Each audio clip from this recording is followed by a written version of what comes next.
স্বাগত জানাচ্ছি ডিবিসি খেলার দুনিয়ায় দেশ বিদেশের খেলাধুলার নানা খবর নিয়ে আপনাদের সাথে রয়েছে আমি তাই বনন্ত এবং সংবাদের বিশ্লেষণে আজ স্টুডিওতে আমাদের সাথে যুক্ত আছেন ক্রীড়া বিশ্লেষক নোমান মোহাম্মদ। নোমান, আপনাকে স্বাগত জানাচ্ছি।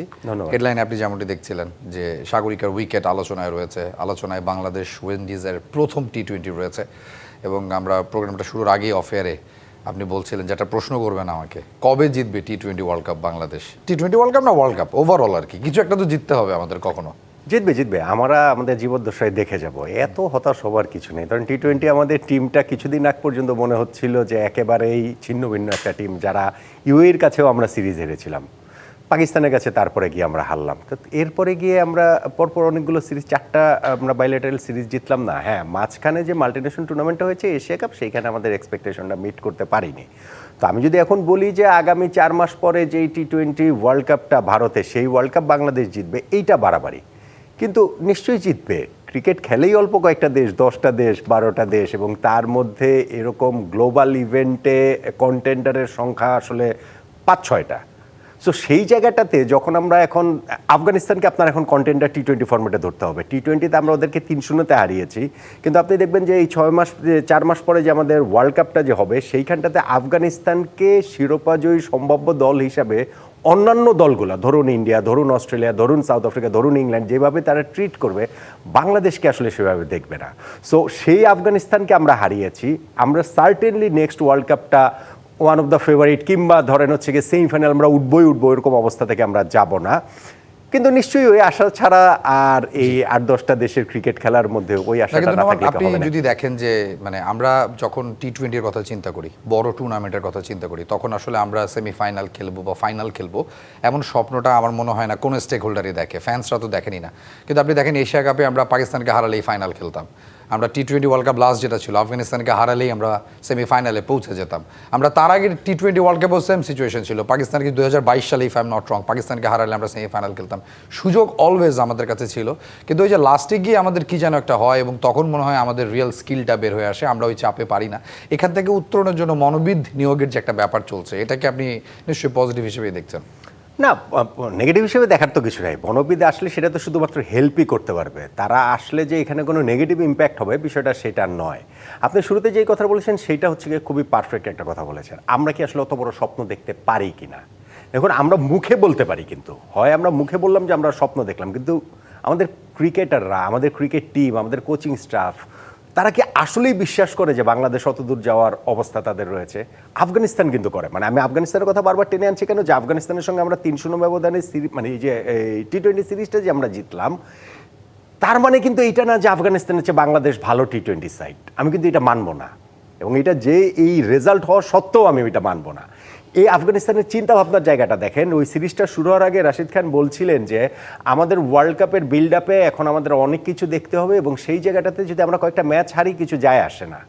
আর আমাদের যিনি ভারপ্রাপ্ত ক্যাপ্টেন ছিলেন জাকের আলী অনেক, তিনি বলছিলেন যে বাংলাদেশের জন্য ম্যাচ জয়টাই হচ্ছে গিয়ে শেষ কথা, চূড়ান্ত কথা। এই কি বলা চলে যে মডার্ন ক্রিকেট কিংবা ওই প্রথাগত ক্রিকেট, ট্রেডিশনাল ক্রিকেট, এগুলার কোনো কিছু বাংলাদেশ আসলে ভাবে না। তার মানে আমরা আসলে বড় করে স্বপ্নটাই আসলে দেখতে পারি না যে আমরা আসলে পারবো।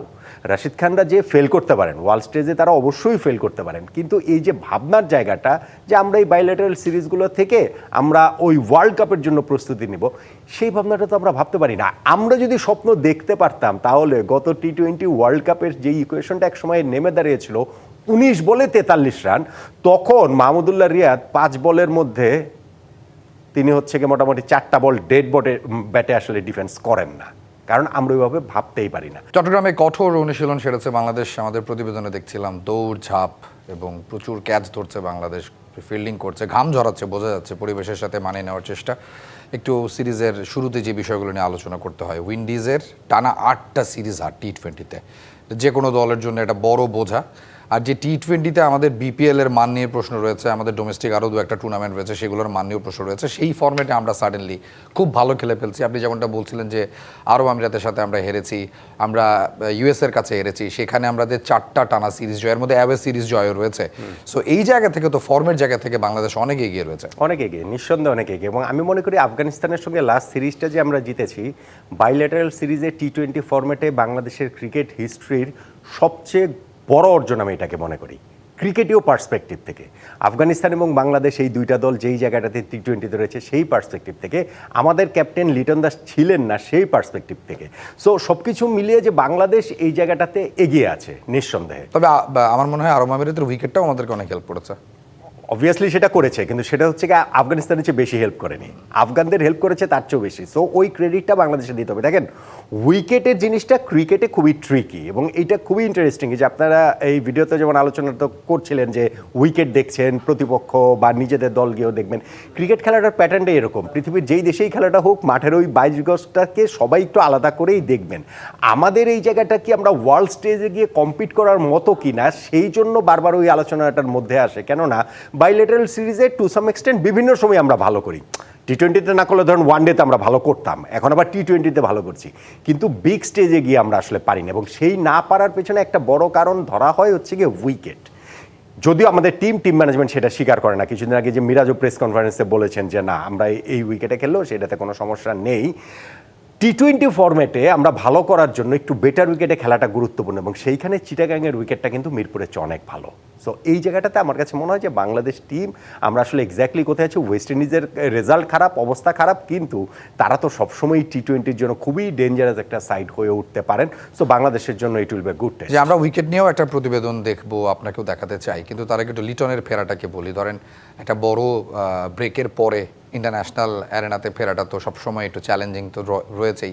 সেই জায়গায় তিনি জানেন যে চাপটাও রয়েছে, সিরিজটা জিততে হবে। আমরা খুব দ্রুতই শিফট করছি, ওয়ানডে থেকে আমরা আবারও টি-20-তে চলে এসেছি এবং আপনিও বলছেন স্পোর্টিং উইকেটের কথা। লিটনের ফেরাটাকে কীভাবে দেখছেন? অ্যাট দ্য সেম টাইম বাংলাদেশের 3 ওপেনার যারা রয়েছেন, পারভেজ ইমন বলেন, তানজিদ তামিম বলেন, স্পেশালি সাইফের কথা বলতে হয়, 10টা ম্যাচ খেলেছেন রিসেন্টলি, 24টা ছক্কা এবছর, উইচ ইজ অ্যামেজিং। সো সব কিছু মিলিয়ে টপ অর্ডারটা বাংলাদেশের বেশ হেভি লাগছে। হ্যাঁ, টপ অর্ডার হেভি, কিন্তু সেটা হচ্ছে কি তারা পারফর্ম করতে পারেন কিনা সেটা হচ্ছে গিয়ে গুরুত্বপূর্ণ।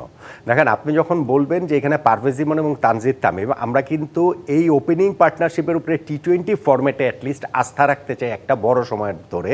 কেননা তাদের মধ্যে ওই প্রপার টি-20 ওপেনার যে ডিস্ট্রাকটিভ হওয়ার যে একটা ব্যাপার রয়েছে সেই জিনিসটা আছে। সো আমরা তাদের উপরে আস্থা রাখতে চাই। এখন সাইফ হাসান যদি তার জায়গাটা ফোর্স করে একাদশে নিয়ে নেন, এর চেয়ে ভালো তো বাংলাদেশের ক্রিকেটের জন্য কিছু হতে পারে না। লিটন দাস একটা ইনজুরি ব্রেকের পর ফিরছেন, তার ফর্মে ফেরাটা বাংলাদেশ ক্রিকেটের জন্য সবসময় খুব গুরুত্বপূর্ণ এবং টি-20-তে তিনি কিন্তু মোরললেস ভালো ফর্মেই রয়েছেন। সো সেইটা রিগেইন করা তার জন্য চ্যালেঞ্জিং হবে। সোমওয়াল লিটন বাংলাদেশ ক্রিকেটের অনন্ত আফসোসের নাম। এই দুইজন তারা যদি তাদের পোটেনশিয়ালের পুরোটা দিতে পারতেন, মানে এখনো যে পারেন না সেটা আমি বলছি না, কিন্তু 10 বছর হয়ে গেছে ইন্টারন্যাশনাল ক্রিকেটে, তাহলে বাংলাদেশের ক্রিকেটটা সার্টেনলি আমার কাছে মনে হয় যে আরেকটা লেভেলে আমরা যেতে পারতাম ব্যাটিং ওয়াইজ। এই জায়গাটা থেকে অবশ্যই সৌম্য, যেহেতু আমাদের ওয়ানডে সিরিজটাতে তিনি মোরললেস ডেলিভার করেছেন, লাস্ট ম্যাচটাতে কি সুন্দর একটা ইনিংস খেলেছেন, টি-20 ফর্মেটেও লিটন ভালো ফর্মে রয়েছেন। সো আমরা আশা করব যে ইনজুরি ব্রেকটা তার ওই প্রোগ্রেসের জায়গাটা বা তার যে ফর্মটা ছিল সেই ফর্মটা আসলে হ্যাম্পার করবে না। লিটনের ভালো খেলাটা বাংলাদেশ টিমের জন্য, আমি বলবো আমাদের টিমের অন্য যে কারোর চেয়ে বেশি গুরুত্বপূর্ণ। আচ্ছা, 2 লেফটি ওপেনার রয়েছে আমাদের। সাইফ খুব ভালো খেলেছেন এশিয়া কাপে, আফগানিস্তানের সাথেও টি-20 সিরিজে চমৎকার খেলেছেন। Liton is back in the team. Towhid Hridoy রয়েছে। আমি একটু টপ অর্ডারটা জানতে চাই আপনার কাছে। আপনি প্রথম 6 জন যাদেরকে আপনি কালকের প্রথম টি-20-তে ওয়েস্ট ইন্ডিজের এগেনস্টে দেখছেন। আমাদের মিডল অর্ডারের সংকট রয়েছে এবং সেটা লিমিটেড ভার্সন ক্রিকেটে আপনার টি-20-তে বলেন, সেইটা ওয়ানডে ফরম্যাটে বলেন, এই দুইটা জায়গাটায় সেই সংকটটা রয়েছে। সেই সংকটের সমাধানটা আসলে কিভাবে হবে? আমাদের এইখানে নাম্বার 4-5, আমি যদি এই দুইটা পজিশনকে প্রপার মিডল অর্ডার ধরি, যদিও সাকিব আল হাসান বলেছেন যে টি-20-তে মিডল অর্ডার বলে কিছু নাই, টপ অর্ডার লোয়ার অর্ডার বলে কিছু নেই, সব একই ফোর্সে খেলা হয়, একই প্যাটার্নে খেলা হয়, আমি এটার সাথে এগ্রি করি না। আমি মনে করি যে অবভিয়াসলি এটার রোলটা আলাদা রয়েছে। ফলে আমি চাই সেটা হচ্ছে গিয়ে যে নাম্বার 4, নাম্বার 5-এর মধ্যে একটা পজিশন তাওহিদ হৃদয়ের, আরেকটা পজিশনে আমি এই জাকের আলী অনিক কিংবা নুরুল হাসান সোহান কিংবা শামীম পাটোয়ারি, তাদের চেয়ে আমি বেশি প্রেফার করি আইদার লিটন অথবা সাইফ। এই দুইজনের একজনকে আমি নাম্বার 4-এ দেখতে চাই। এখন লিটন যেহেতু আমাদের ক্যাপ্টেন এবং তিনি যেহেতু টিমটাতে খুবই গুরুত্বপূর্ণ এবং নাম্বার 3 পজিশনটা তিনি করে নিয়েছেন বা নেবেন, আমরা সেই চিন্তা ভাবনা করছি। সো আমি পার্সোনালি হচ্ছে গিয়ে নাম্বার 4 পজিশনে সাইফ হাসানকে দেখতে চাই এবং ওই 2 ওপেনারের কথা আপনি যেটা বলছিলেন যে আমাদের তানজিদ তামিম, পারভেজ ইমন নাম্বার 3-তে, লিটন নাম্বার 4-এ, সাইফ, তারপরের যে 2টা পজিশন রয়েছে সেইখানটাতে আমি নট শিওর যে জাকের আলী অনেক আসলে জায়গাটা ডিজার্ভ করেন কিনা। সাম্প্রতিক সময় তিনি যেরকম একটা ব্যাট প্যাচের ভেতর দিয়ে যাচ্ছেন, হ্যাঁ লাস্ট সিরিজটা আমরা তার ক্যাপ্টেন্সিতে আফগানিস্তানের বিপক্ষে সিরিজ জিতেছি, কিন্তু সেইটা মানে তো এইটা নয় যে তিনি একাদশের জায়গাটা তাকে দিতে হবে এবং এই সিরিজে তিনি ক্যাপ্টেনও নন। ফলে ওইখানটাতে নুরুল হাসান সোহান গত সিরিজটাতে ফ্যান্টাস্টিক খেলেছেন। সোহান তার সঙ্গে আমি শামীম পাটোয়ারি কিংবা জাকের আলী অনেক এই দুইজনের একজনকে দেখতে চান। আপনি কি কোনো কারণে এটা মনে করেন কিনা যে জাকের আলী অনেক সাডেনলি যখন এশিয়া কাপে ক্যাপ্টেন্সিটা পেলেন, এটা তার জন্য কিছুটা বুমেরাং হয়েছে, চাপ বেড়েছে এবং ব্যাকফায়ার করেছে ডিসিশনটা? সার্টেনলি, এবং আমি প্রবাবলি আপনার সঙ্গে আলোচনাতে এখানে আগে একবার এটা বলে গেছিলাম, সার্টেনলি, এবং এইটা জাকের আলী অনেক ডিজার্ভ করেন না, তার উপরে এই জিনিসটা আসলে চাপিয়ে দেওয়া হয়েছে। দেখেন, আপনি একজন পারফর্মার এবং একজন ক্যাপ্টেনের মধ্যে পার্থক্য রয়েছে। মেহেদী হাসান মিরাজ কিন্তু আমাদের fantastic performer over the years. আপনি দেখেন যে গত সিরিজের এই যে সাম্প্রতিক সময়টা আমাদের যে ওয়ানডে পারফরমেন্সের কারণে মিরাজকে নিয়ে যেই সমালোচনার জায়গাটা হয়েছে, আপনি ঘাটাঘাটি করে দেখতে পাবেন না যে মিরাজকে নিয়ে এত সমালোচনা কখনো হয়েছে। সো ক্যাপ্টেনের উপরে আলাদা একটা স্পটলাইট থাকে, আলাদা একটা প্রেশার থাকে। জাকের আলী অনেক কি ক্যাপ্টেন্স ম্যাটেরিয়াল, মেহেদী হাসান মিরাজ তো ক্যাপ্টেন্স ম্যাটেরিয়াল, জাকের আলী অনেক তো তা না। মানে আমরা কোথাও দেখি নাই, আমরা আন্ডার 19-এ দেখি নাই, আমরা ডোমেস্টিকে দেখি নাই, আমরা বিপিএলে দেখি নাই, আমরা ডিপিএলে দেখি নাই। সো তাকে যখন আপনি ন্যাশনাল টিমে এনে এইভাবে ক্যাপ্টেন করে দেবেন এবং তিনি যখন পারফর্ম করতে পারবেন না, তখন অনেকগুলো বিষয় কিন্তু সামনে চলে আসে। জাকের আলী অনেক কি এই এশিয়া কাপ থেকে চুইংগাম খাওয়া শুরু করেছেন? সার্টেনলি নট, আগেও চুইংগাম খেতেন, কিন্তু এইবার এটা নিয়ে এত ট্রোল কেন হয়েছে? এক্স্যাক্টলি তাই। এবং এই প্রেশারটা ডিল করার মতো ক্যাপাবিলিটি কি এই ক্রিকেটারটা রয়েছে যিনি ক্যাপ্টেন্সির প্রেশার নিয়েও পারফর্ম করতে পারবেন? এইটা তো বুঝতে হবে টিম ম্যানেজমেন্টের, এইটা তো বুঝতে হবে বাংলাদেশ ক্রিকেট বোর্ডের। সো জাকের আলী অনেকের সঙ্গেও কিন্তু আমি মনে করি এটা অন্যায় করা হয়েছে যে তাকে অল অফ এ সাডেন এইভাবে এই ক্যাপ্টেন্সিটা তার উপরে চাপিয়ে দিয়ে। আপনি মিডল অর্ডার নিয়ে কথা বলছিলেন, মিডল অর্ডার নিয়ে আপনার সাথে আরও আলোচনা রয়েছে। সাগরিকার উইকেট হবে sporting, Noman Mohammad sporting wicket আশা করছি আমরা। কার দিকে আসলে হেলে থাকবে? বাংলাদেশ তো খুব একটা স্পোর্টিং উইকেটে খেলে অভ্যস্ত না। টি-20টা এখন আমরা একটু স্পোর্টিং উইকেটে খেলছি বা খেলতে চাই। টি-20 ফরম্যাটে আপনি বাংলাদেশের বেশ কিছু সিরিজ দেখলে আপনি খেয়াল করলে বুঝবেন যে আমরা কিন্তু হয় চিটাগাঙে অথবা সিলেটে অনেক বেশি ম্যাচ খেলার চেষ্টাটা করি। কারণ সেইটা যদি না হয় তাহলে ওই বড় স্টেজে, ওয়ার্ল্ড স্টেজ, এশিয়া কাপ কিংবা ধরেন ওয়ার্ল্ড কাপ, সেই সব জায়গাগুলোতে গিয়ে আমরা আসলে স্ট্রাগল করি। উইকেটের রং কিন্তু কোনো সমস্যা না। আমরা মিরপুরের উইকেটটা নিয়ে এত যে চর্চা হয়েছে যে মিরপুরের black soil, all of a sudden অনেকের কাছে এটা নতুন হয়ে এসেছে। কিন্তু ধরেন মিরপুরে আমরা যারা খেলা একদম শুরু থেকে কাভার করি, মিরপুরে কিন্তু শুরুতে এই ব্ল্যাক সয়েলই ছিল, একদম প্রপার ব্ল্যাক সয়েলই ছিল। আপনি মিরাজের প্রেস কনফারেন্স দেখেন, তিনি বলছেন যে আমরা 9 বছর ধরে আমি ইন্টারন্যাশনাল ক্রিকেট খেলছি, মিরপুরে উইকেট সবসময় এইরকমই ছিল। সো উইকেটের কালার সমস্যা না, সমস্যা হচ্ছে কি ক্যারেক্টারিস্টিক্স। আপনি কীরকম উইকেট চান, আপনি কতটুকু রিস্ক নিতে চান, আপনি কতটুকু বড় স্টেজের জন্য নিজেকে প্রিপেয়ার করতে চান। সো সেই সব জায়গা থেকে যে এই চিটাগাঙে স্পোর্টিং উইকেটে খেলাটা খুবই খুবই মানে আমি মনে করি যে খুবই ভালো একটা ডিসিশন। আপনি ধরেন আইপিএল আপনি দেখলে দেখবেন যে যেই টিমগুলো আপনি পুরো খেলা দেখতেছেন যে না রান হচ্ছে না, খুবই ধীর গতিতে খেলছে, দূরও 4 ছক্কা হচ্ছে না, তো আপনি দেখবেন যে 180-90 হয়ে গেছে। কেননা আইপিএল স্ট্যান্ডার্ড সেট করে ফেলেছে 240, 250, 300 হয়ে যায় কিনা সেটা নিয়ে হচ্ছে বিভিন্ন আলোচনার কাছাকাছি বেশ কয়েকবারই গিয়েছে। ফলে ওয়ার্ল্ড টি-20 যখন ওই দিকে যাচ্ছে, তখন যদি আমরা মোটামুটি 140-এর উইকেটে খেলি, আমরা তো এই রেস্ট অফ দ্য ওয়ার্ল্ডের সঙ্গে আমরা মানে তাল মেলাতে পারবো না। সো সেই জন্য আমি মনে করি যে ওইটা আমাদের জন্য খুবই গুরুত্বপূর্ণ এবং স্পোর্টিং উইকেটে খেললেই কেবলমাত্র ক্রিকেটের সবগুলো skill, batting bowling. West Indies টিমটাকে আপনার কেমন লাগছে বাংলাদেশের এগেইনস্টে? মানে বাংলাদেশের জেতা উচিত এবং আমি বলবো সহজেই জেতা উচিত। দেখেন, ওয়েস্ট ইন্ডিজ বললেই আমাদের 2বারের টি-20 ওয়ার্ল্ড কাপ চ্যাম্পিয়ন হয়েছে, ফলে এবং তারা পাওয়ার হিটার, তাদের ক্রিকেটাররা বিভিন্ন ফ্র্যাঞ্চাইজি লিগগুলোতে খুব ভালো খেলছেন, এই জিনিসগুলো মাথায় চলে আসে। কিন্তু তাদের ন্যাশনাল টিমের অবস্থা কিন্তু ভয়াবহ, তাদের টি-20 ফরম্যাটের অবস্থা কিন্তু বেশ খারাপ। এবং সেই জায়গা কিছুদিন আগে নেপালের কাছে হেরেছে। সো সেই জায়গাগুলো থেকে বাংলাদেশের যখন আমরা আফগানিস্তানের বিপক্ষে সিরিজটা জিতে এসেছি এবং এইটা আমরা হোম সিরিজ খেলছি এবং আমাদের লিটন দাস কামব্যাক করেছেন, এই ওয়েস্ট ইন্ডিজের বিপক্ষে বাংলাদেশ যদি হচ্ছে গিয়ে 3 ম্যাচের মধ্যে যদি 3টেই না জিতে, আমি আসলে খুবই হতাশ হব। আমরা একটা ছোট্ট বিরতিতে যাব, আপনার সাথে মিডল অর্ডার নিয়ে কথা রয়েছে, এল ক্লাসিকো নিয়ে কথা রয়েছে। দেখছেন ডিবিসি খেলার দুনিয়ার সময় হলো ছোট্ট একটা বিরতির, ফিরে আসছে কিছুক্ষণের মধ্যে। আপনাদের সাথে রয়েছে আমি তাই বনদ, আমার সাথে রয়েছে নোমান মোহাম্মদ। বাংলাদেশ উইন্ডিজ আমরা একটু করে আরেকটু টাচ করতেছি। আপনাকে বলেছিলাম যে মিডল অর্ডার, লেট অর্ডার নিয়ে কথা বলবো। 3 জনকে নিয়ে আলোচনা, সোহান, জাকের এবং শামীম পাটোয়ারি। আপনার চয়েস 3 জনের মধ্যে কোন 2জন? না, সোহান তো লাস্ট সিরিজে খুব ভালো খেলেছেন, ফলে এই জায়গাটাতে তো তাকে রাখতেই হবে। ইনফ্যাক্ট হচ্ছে গিয়ে আপনি টি-20তে এক্স্যাক্টলি যেই ইম্প্যাক্টটা আমরা চাই লেট অর্ডারের কাছ থেকে, সেই ইম্প্যাক্টটাই সোহান রেখেছেন। ফলে এইখানটাতে অন্য কোনো বিকল্প নাই। এবং আমার ধারণা যে এটা হচ্ছে গিয়ে শামীম জাকের 2জনকেই খেলানো হবে, কিন্তু আমার চাওয়া হচ্ছে গিয়ে 2জনের একজন যেন 11-এ আসেন, ওই যে আমি বললাম যে প্রপার মিডল অর্ডার ব্যাটসম্যান এদের কেউই না।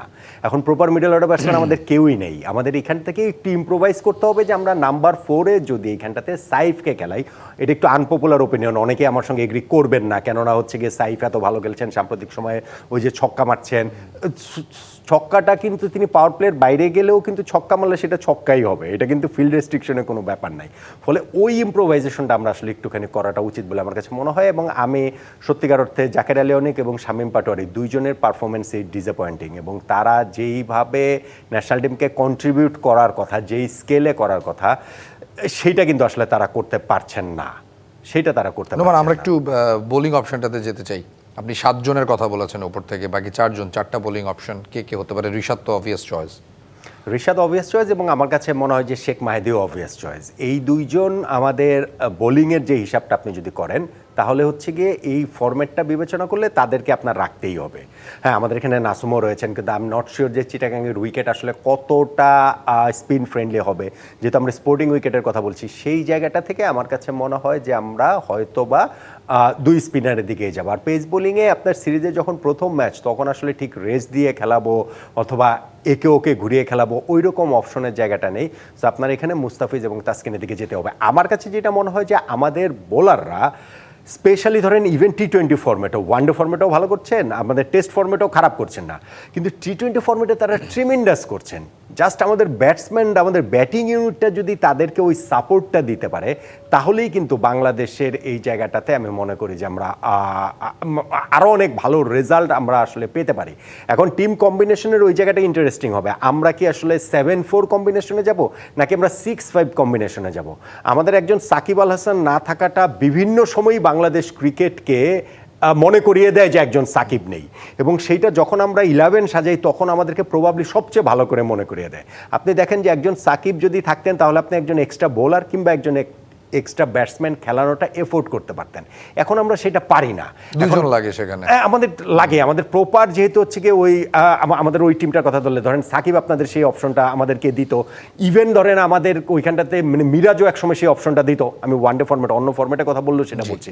ফলে এই জায়গাটাতে এই কম্বিনেশন সাকিবকে মিস করছেন আমাদের ওই অবভিয়াসলি ওয়ানডের থেকে যেভাবে বাংলাদেশ দল গিয়ার শিফট করেছে, আমাদেরও শিফট করে ফুটবলে চলে যেতে হচ্ছে। আপনার কাছে এল ক্লাসিকো নিয়ে আসবো। এল ক্লাসিকো আজ রাত 9:15 নোমান রিয়ালের জন্য আরো একটা বড় পরীক্ষা। আমরা গেল সিজনটা যদি দেখি, বার্সেলোনার জন্য নয় কেন, আমি আসছি সে কথায়, মানে রিয়াল 4টাই হেরেছে বার্সার কাছে। এর মধ্যে তো লিগের যে 2টা হেরেছে সে 2টাই লিগ ডিসাইডার হয়ে গেছে। আবার কোপা দেল রের ফাইনাল হেরেছে, স্প্যানিশ সুপার কাপের ফাইনাল হেরেছে। সো রিয়াল তো আসলে ভুলে গেছে মনে হয় বার্সার সাথে কিভাবে জিততে হয়। এবং হেরেছে কি 3 গোল খেয়ে, 4 গোল খেয়ে, আবার 2 গোল দিয়েও হেরেছে। হ্যাঁ, মানে সেটাই বলছি হচ্ছে গিয়ে। এখন ওইটার জন্য খুব ইন্টারেস্টিং হবে, যেহেতু বার্নাব্যুতে খেলাটা রিয়াল মাদ্রিদের এই সিজনের নতুন Real Madrid, শাবি আলোনসোর Real Madrid. So তারা নিশ্চিতভাবেই এই যে ব্যাড রানটার মধ্যে আছে এল ক্লাসিকোতে, সেটাতে ব্রেক করতে চাইবে। আর যেহেতু লিগ টেবিলে তারা এখনও টপার, বার্সার চেয়ে 2 পয়েন্টে গিয়ে রয়েছে, সো ঘরের মাটিতে এই চান্স তো আর তারা মিস করতে চাইবে না। দেন এগেন যেই 4টা ম্যাচ হেরেছিল সেগুলোকে হারতে চেয়েছিল, হারতে তো আর চায়নি, হয়ে গেছে সেই জিনিসটা। বার্সেলোনা বেটার ফুটবল খেলেই রিয়াল মাদ্রিদকে হারিয়েছে। ফলে আজকে আমাদের হচ্ছে গিয়ে দর্শক হিসেবে যেটা চাওয়া, সেটা হচ্ছে গিয়ে আমার প্রথম চাওয়া খেলাটা কই দেখবো সেইটা আসলে ঠিক করা। আগের মতো তার এখন ওই যে খেলাটা আগে যেরকম হচ্ছে গিয়ে যেই টিভি চ্যানেলগুলো ফিক্স ছিল সেই সব জায়গাতেই রেগুলার দেখা। স্প্যানিশ লা লিগায় ফেসবুকেও দেখিয়েছে, হ্যাঁ ফেসবুকে দেখেছে, কিন্তু ওই ছোট স্ক্রিনে আমার দেখতে ভালো লাগে না। যাই হোক, ওইটা হচ্ছে প্রথম চাওয়াটা, খেলাটা দেখাটা যেন নিশ্চিত হয়। আর দ্বিতীয় চাওয়াটা হচ্ছে খুবই এক্সাইটিং যেন একটা ম্যাচ হয়, অনেক অনেক গোলের জন্য ম্যাচ হয়, কারণ ইন্ডিভিজুয়াল ব্রিলিয়ান্ট এত সব ফুটবলার রয়েছেন দুই দলে। সো অবভিয়াসলি আপনি মেসি রোনালদোর সঙ্গে বা ওই এরার সঙ্গে তুলনা করলে তার হবে না। ওইটা ওয়ান্স ইন এ জেনারেশন না, once in a lifetime ওই ঘটনা, মেসি রোনালদোর ঘটনা, রিয়াল বার্সার ক্ষেত্রে ঘটনা। সো সেটার সঙ্গে তুলনা না করেও আপনি যখন ধরেন লামিনী ইয়ামালের মতো ফুটবলার ওইদিকে রয়েছেন, এইদিকে যখন এমবাপ্পে কিংবা ভিনির মতো প্লেয়ার রয়েছেন, খুব এক্সাইটিং একটা ম্যাচই আসলে এক্সপেক্ট করছে। আপনি কোনো এক্সপেকটেশনস বা মানে ম্যাচের আপনার কোনো প্রেডিকশন আছে? এক্সপেকটেশন নেই, এক্সপেকটেশন হচ্ছে গিয়ে এক্সাইটিং ম্যাচ, আর প্রেডিকশন হচ্ছে গিয়ে রিয়াল জিতবে 3-2। থ্যাংক ইউ নোমান মোহাম্মদ, আপনার সাথে নিশ্চয়ই আবার খুব শিগগিরই দেখা হবে। Thank you.